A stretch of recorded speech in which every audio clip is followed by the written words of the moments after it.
Welcome to the Troy Perry Podcast. And here's your host, Troy Perry.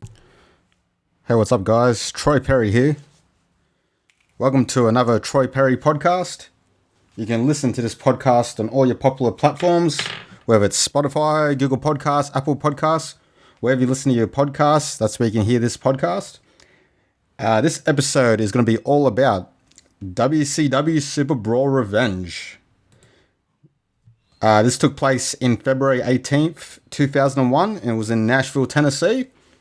Basically, this was near the end of the WCW era, before they got bought out by Vince McMahon and the WWF at the time. The way WCW was near the end was, it's like they knew the end was near. Like, a lot of the wrestlers did their own thing. A lot of the storylines went quite anarchy-wise. Like, you had random gimmicky matches, like a San Francisco 49er box match, Judy Bagwell on a pole match, and this was all during the last, 6 months of the company, where Vince Russo was still in charge. So the reason why this pay-per-view comes to mind for me was, at the time, even though I thought there was going to be a lot more WCW pay-per-views, this ended up being the very last one I purchased on pay-per-view through OzStar, or Foxtel as people would call it now. So the storylines coming into the event was that the world champion Scott Steiner was taking out the main event wrestlers one by one, whether it was through injury or the wrestlers taking either a rest or pretty much ending their career with WCW. Like, the month before, there was a pay-per-view called Sin, and he put out of action Sid Vicious and his faction that was known as the Magnificent Seven, which consisted of himself, Ric Flair, Rick Steiner, Buff Bagwell, Lex Luger, Road Warrior Animal, and of course the one and only Jeff Jarrett.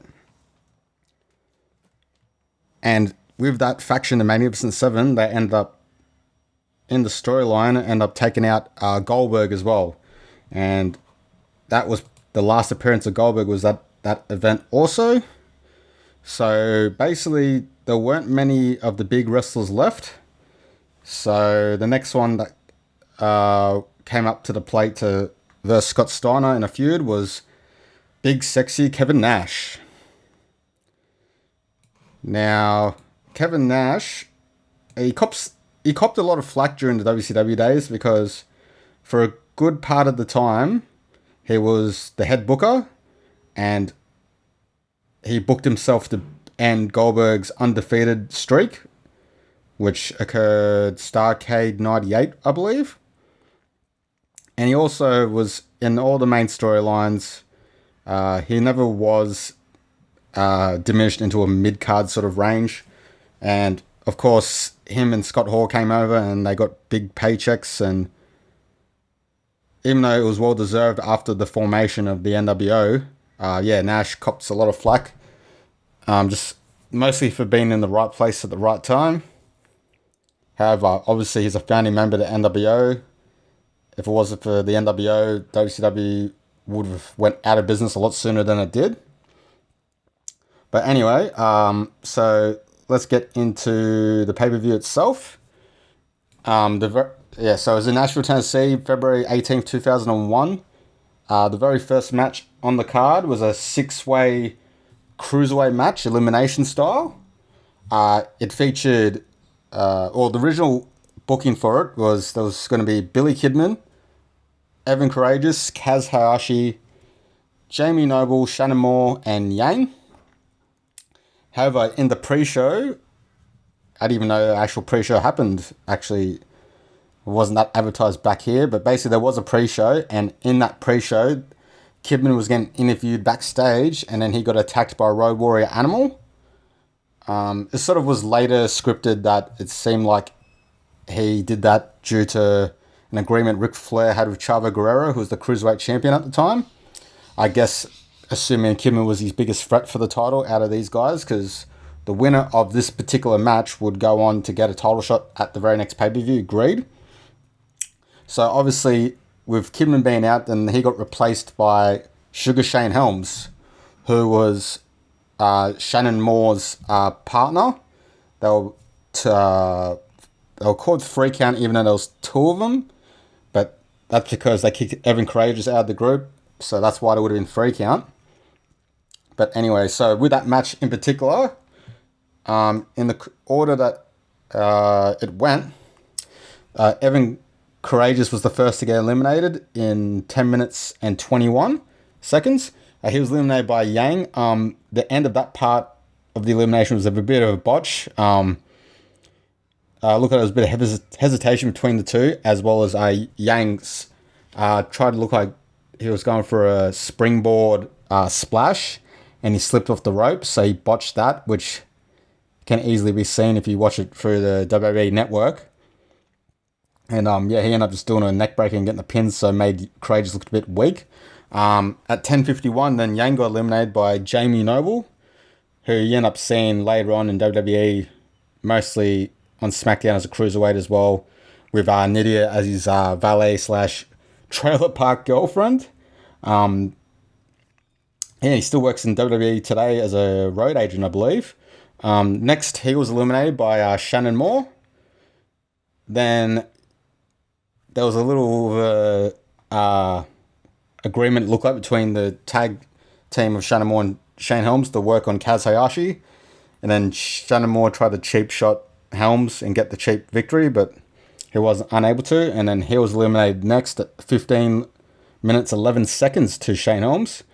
And then the very last elimination, Kaz Hayashi got eliminated by Shane Helms by the most dangerous finisher, but one of my favorites of all time, considering how it looked, was the Vertebreaker. So he ended up losing to that at 17 minutes 30 seconds.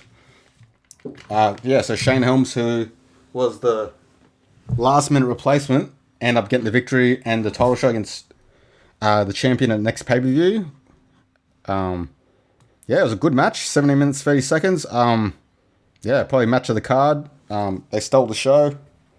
Nothing else can really be said apart from, it was about a good amount of time they got given, and it was pretty much spot on with how much they should have gotten, and that was good. The next match was Hugh Morris versus The Wall. It was basically a feud off the when they were called Misfits in Action, when it was I'm not sure what The Wall's name was at the time. Oh yeah, Sergeant AWOL, and also Hugh Morris was General Rection. The Wall screwed him over, so they had a feud, and then Hugh Morris ended up winning the feud between him and The Wall.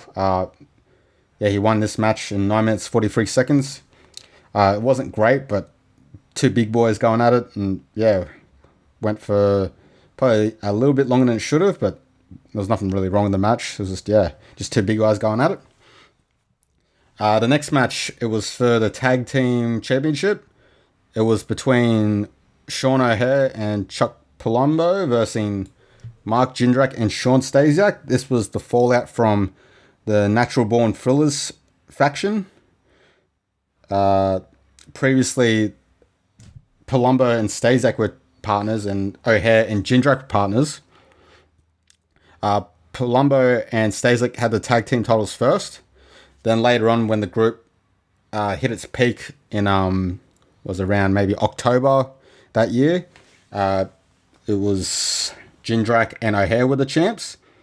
Then there was a match decided a month beforehand where two random members of Natural Born Thrillers would get picked for a tag team title shot, and the faction sided with O'Haire and Palumbo, and they ended up winning the tag titles. And then ever since then, their partners got jealous and then decided to break up and form their own tag team. So that faction broke around this time period. And then O'Haire and Palumbo won this match, defending the titles in 11 minutes 37 seconds. After this match, Mark Jindrak didn't really go on for the rest of the WCW days. He might have been just on Thunder, or he would have been just maybe going back to the power plant just to do a bit more training. because he wasn't much seen on television after this pay-per-view. He ended up having a run with WWF, but it was pretty brief. Sean Stasiak ended up finishing up the WCW tenure with Stacy Keibler as his valet. He was like, his nickname was the Mecca of Manhood, so it pretty much matched his previous characters of himself in Natural Born Thrillers, as well as Meat when he was in WWF beforehand. Sean O'Haire and Chuck Palumbo had their own separate stints in WWF shortly after this. Nothing was too significant from either of them.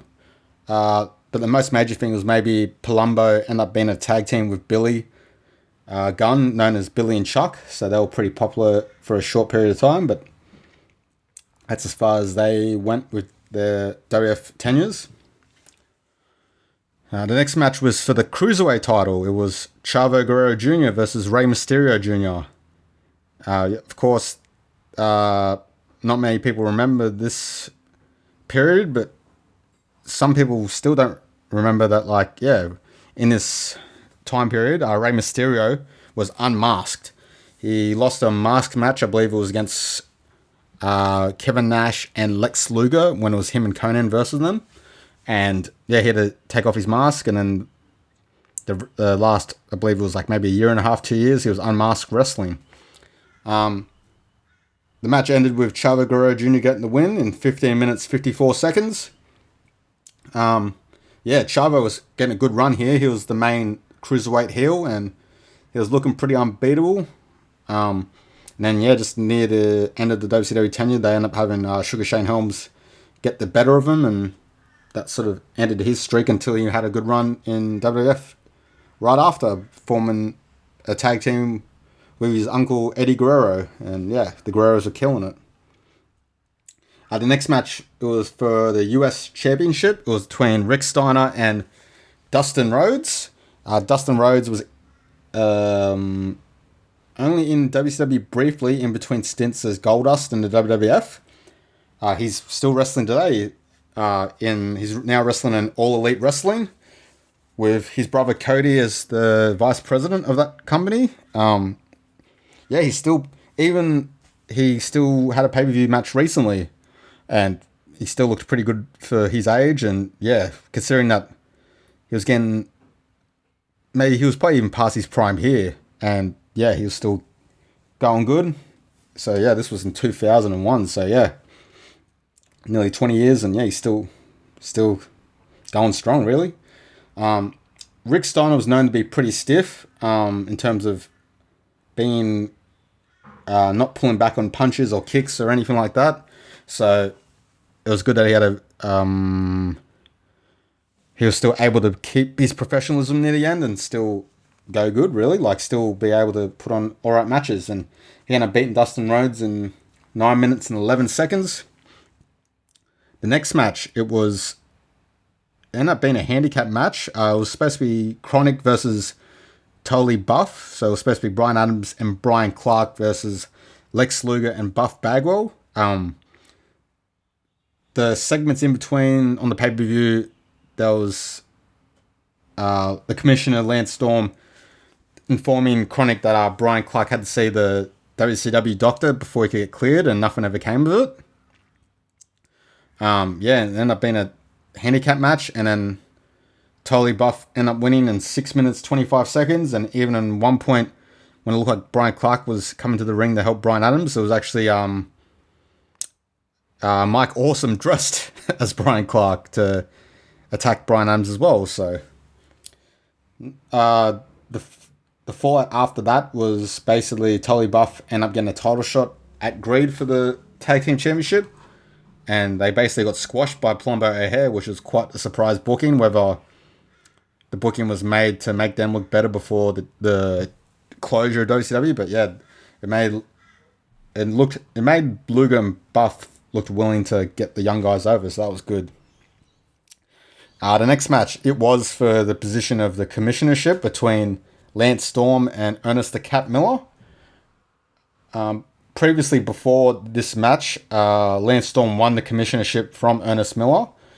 I believe it was from the either last Nitro or the Nitro before that. So basically, Lance Storm was a fresh commissioner for, I believe, 2 weeks. And yeah, Ernest the Cat Miller ended up winning this match in 8 minutes 7 seconds. He ended up recapturing his commissioner title. The next match, it was supposed to be Diamond Dallas Page versus Jeff Jarrett. However, Jeff Jarrett, being conniving as he was, ended up adding a stipulation that if he was to face DDP, he had to go through Chris Kanyon first. And with a little bit of cheating, Kanyon was able to beat DDP in 8 minutes and 15 seconds. And then Jeff Jarrett ended up having a match with DDP right after. And obviously, DDP looked like Superman during both these matches, like never give up, never surrender, that sort of style. And he ended up beating Jeff Jarrett in 8 minutes and 30 seconds. So this basically put DDP to the front of the line of who would probably get a title shot next, which he ended up getting a title shot the very next pay-per-view, agreed. And the main event, it was Scott Steiner, accompanied by Medeja and Ric Flair, versus Kevin Nash. The story behind this was Kevin Nash got banged up with a baseball bat on the previous Nitro to his leg, and supposedly no one had heard from him for that week, and then they thought he was going to be out of commission for good. And then Ric Flair and Scott Steiner were getting the referee to count to 10 to basically say Kevin Nash loses. Also, an extra stipulation added to this match was that whoever loses had to leave town, retire from WCW. Anyway, it got to about the 4 or 5 count, and then Kevin Nash's music hit. He came out to the ring with 2 nurses pushing him in a wheelchair, and he had his leg taped up. Looked like he was unable to walk. Anyway, so the referee kept counting the count out, and then what happened was Kevin Nash then took off the blanket that he had covering his bottom half of his body, and then just walked straight into the ring, and the cast was fake. So then he came into the ring straight away, grabbed the title belt, smashed Steiner in the head with it, got the 1, 2, 3, and then Kevin Nash, at the time, was going to be the WCW World Champion. However, Ric Flair added the stipulation that it was now a 2 out of 3 falls match. And then a lot of dodginess happened after that. Basically, Scott Steiner ended up pinning Nash shortly after, hitting him with a steel pipe. And yeah, so he ended up winning 1 fall, and that was after just 3 minutes. And the final knockout was Steiner winning with a steel chair, and then putting on the Steiner recliner, and Kevin Nash is passing out. Now, during this match as well, Nash was able to get out of the Steiner recliner. He was able to dodge low blows, and Medeja constantly trying to attack him. But yeah, this last scene was just Nash losing. And then yeah, Nash was done with WCW. And this was Kevin Nash's very final appearance with WCW. He never appeared on the last Nitro or any other event after this. And then, yeah, shortly after that, Kevin Nash ended up, once WF bought out WCW, he obviously sat on his contract because he still was getting paid for another year, I believe, by AOL or Time Warner. And yeah, he was able to sit on a contract, not compete, just get paid millions of dollars. And he finally came back to WF along with Scott Hall and Hollywood Hulk Hogan to be, yeah, the NWO once again. And there you have it, guys. That is WCW Superbrawl Revenge 2001. You can't even see this on home video when it came out. Like, it never came out on VHS. No DVDs. The only way you can watch this now is through the WWE Network. Yeah, so you can either watch it through there, or I guess however way you somehow get a hold of your wrestling action from 20, 30 years ago. And yeah, thanks for listening, guys. Feel free to follow me on social media. Feel free to listen to more podcasts related to wrestling over the last 30 years. I plan for my next podcast to be about the last WCW Nitro. So thanks for listening.